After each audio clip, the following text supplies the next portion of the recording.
I'm here to present to you a revision class. That is, we will be discussing Pre-Technical Skills 2017, and we're looking at the core skills questions today. Before we start our lesson, let's pray. We thank you, Daddy Lord, for how far you brought us. As we are coming to start our lesson, be with us and help us. Grant us understanding. In Jesus' name we have prayed with thanksgiving. Amen.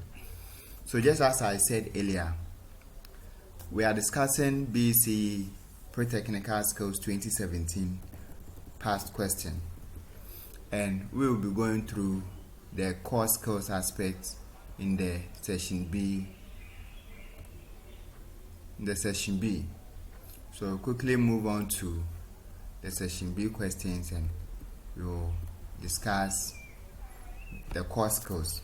Now, let me quickly glance through the core skills questions.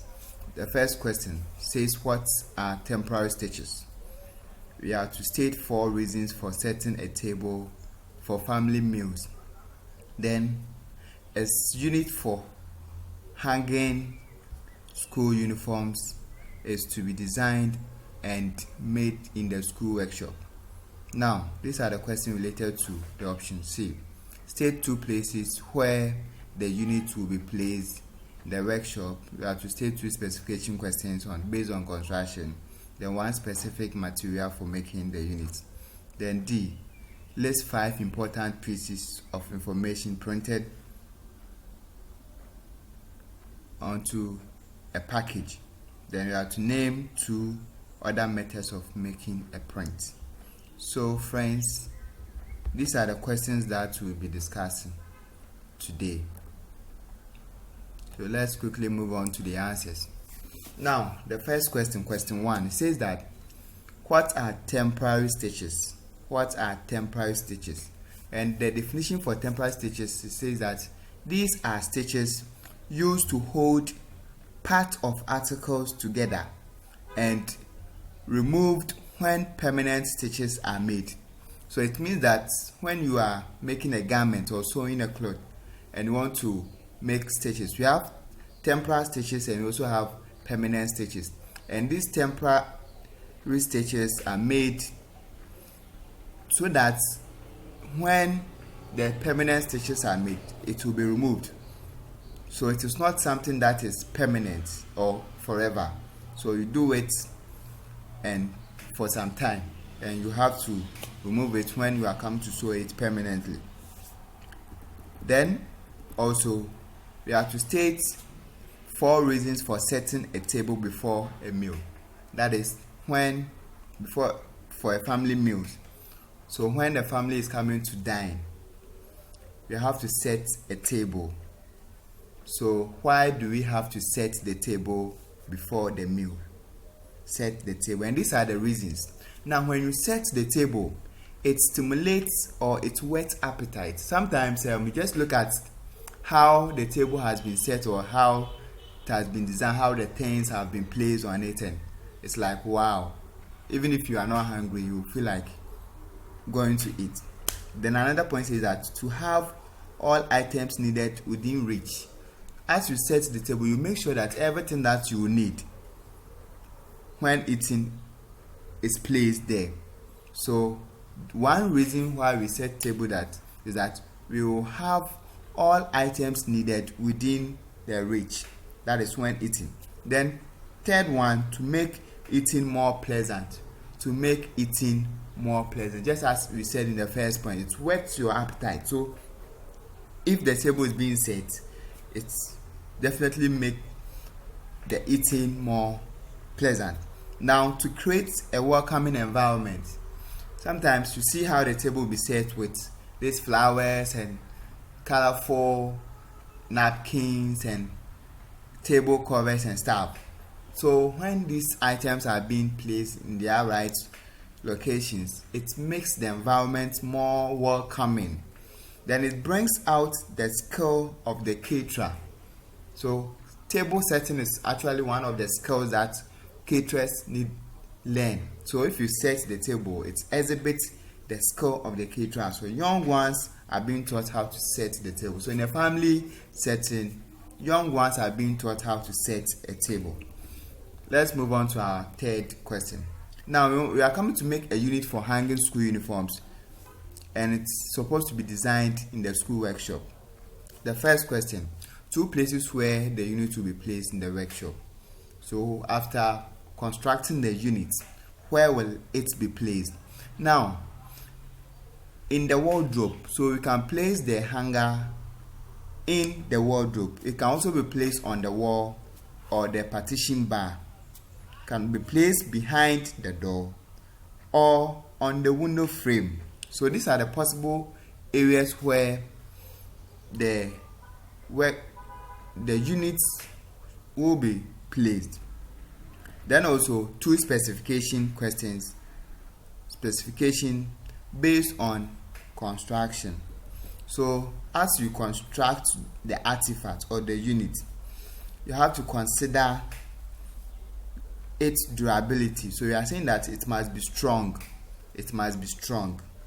Then it should take more uniforms at a time. So you can't do a hanger where it will take only one uniform. No. You have to make sure that it can take more uniforms at a time. Then corrosive resistance. Here we talk about the materials that wouldn't corrode. Then use all types of joints. So the type of joint that you needed to use it, you have to consider it in terms of construction. Then it must be portable. It must be portable. Now, name one specific material to be used for making the unit. We are making a hanger, so we are looking at the possible material that can be used for making hanger. So this one you can talk about wood, and wood we have specifics. So you can talk about odum, sapali, wawa. Then you can also use the raffia palm to make the unit. Cane can also be used.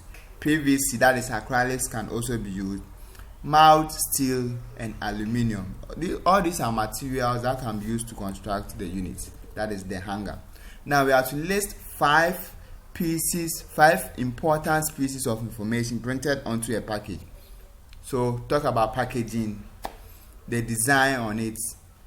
It talks about the product being manufactured. So what are some of the information that is needed to be placed on the package or the label?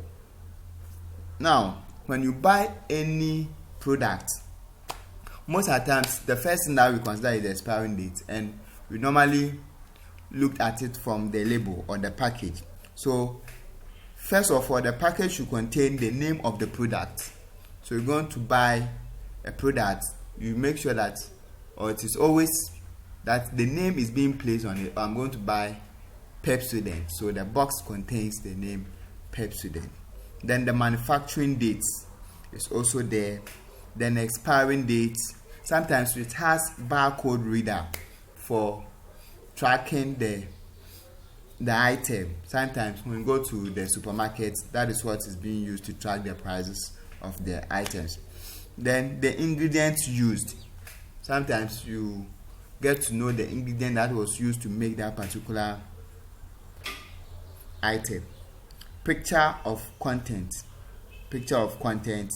You see what is actually in it, the picture of it. Then country of origin.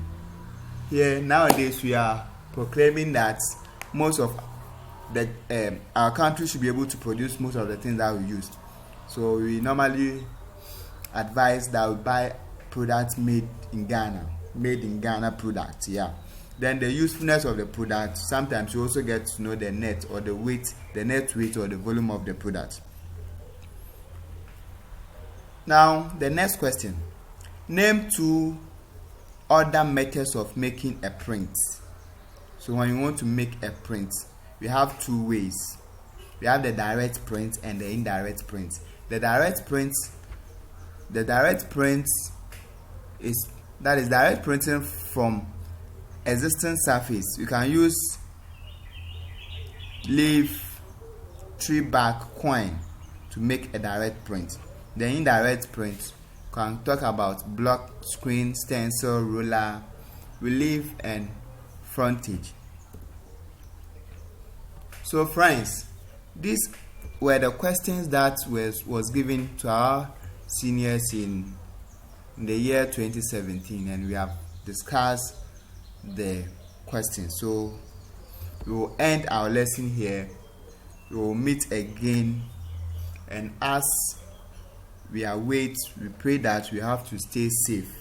This season it's unusual, but then we are all trying our best. But all that we are praying is that stay safe and follow the little tutorials or the lessons that we have been present in the house. So